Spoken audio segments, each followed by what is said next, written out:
Hi, this is Bob, and I'd really like to start with a question. And the question is, what is conscious leadership? And so let's define conscious leadership and then figure out how do we get there.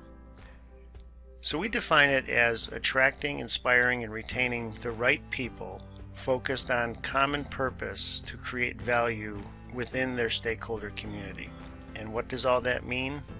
Let's explore that. First of all, those of you who are practicing and looking into conscious leadership, you are not alone. And the whole team is very appreciative of all the different companies who have graduated from this program and continue to support it. And we look forward to growing it in the future. So the question, though, is why conscious leadership? Think about it this way. To differentiate, compete, and thrive long-term in any of our organizations, it's not about technology anymore.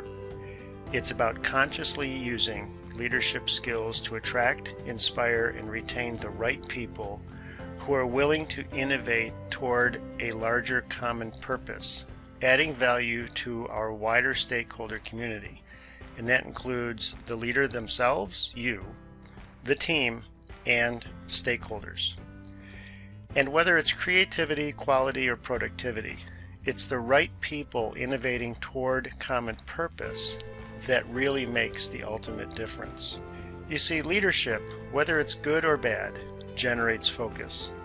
And conscious leaders show up on purpose for a worthy purpose to add value to the stakeholder community. The question, though, is how? And there's a philosophy and there's a strategy associated with the how. First, the philosophy. First of all, conscious leadership has to be enjoyable. It has to provide a bit of de-stressing in our world, or else we're not going to do it.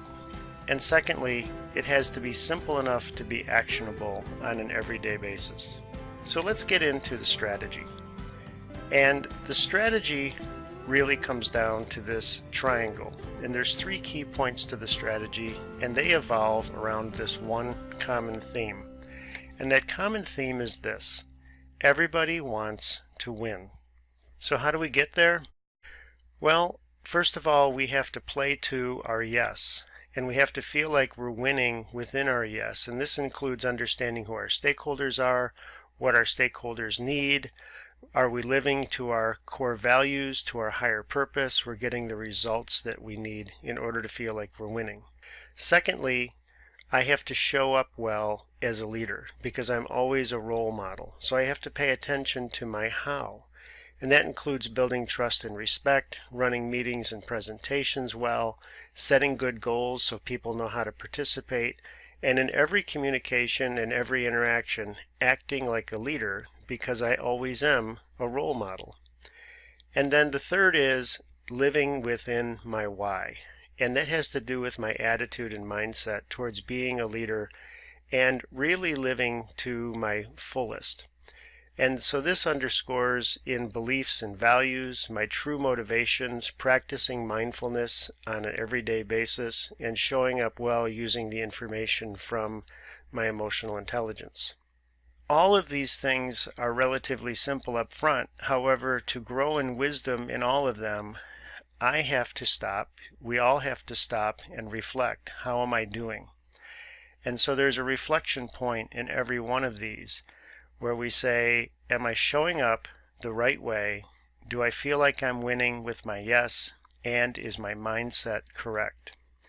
And so if I do that, it allows me to win. However, as a leader, I really need to pay attention also to my team and to my stakeholders. Because when all three are winning, then we have a winning formula. And so as a leader, I have to pay attention to my yes, my how, and my why, and I have to help my team and my stakeholders pay attention to their yes, their how, and their why, so that we all feel like winners. Because if we're not doing that, then we're going to go find something else to do, and we're really not going to be successful for the long term. This whole concept is catching on, In 2019, BlackRock, who's the largest investment organization in the world, issued a strategy statement saying that they are looking at organizations that are focused on purpose and not just results. And the Business Roundtable issued a new mission in 2019 that says each of our stakeholders is essential. We commit to delivering value to all of them for the future success of our companies, our communities, and our country. The Business Roundtable is made up of the largest organizations in the United States economy. So why is leadership so important? Think about it. The only time the human race has really progressed is when people are mutually focused on a larger purpose and work together towards that purpose.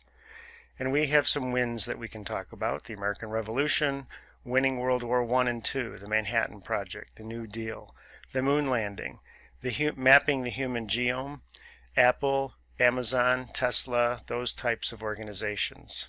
Losses? Well, the environment's not doing too well. We've not done a good job with poverty. We've not done a good job in educating people. If you look at our participation rate in democracy, we're not necessarily winning there. And organizations like Kodak, GE, and Xerox really have not done well. So we know that when leaders stepped up to the real task at hand and showed up well, the human race was able to step up and really win. So practicing conscious leadership, think of leadership as a skill. It's learnable. And if we're going to win, if we're going to differentiate, compete, and thrive long term, it's not about technology. It's about consciously using our leadership skills to attract, inspire, and retain the right people willing to innovate toward common purpose, adding value to our wider stakeholder community, and that includes the leader, the team, and all the stakeholders. And whether you're driving creativity, quality, or productivity, the right people innovating towards common purpose makes the ultimate difference, and you know that's true. Our leadership, good or bad, generates focus. We want to show up on purpose for a worthy purpose. Myself and my team look forward to working with you towards being a conscious leader. Thanks for listening.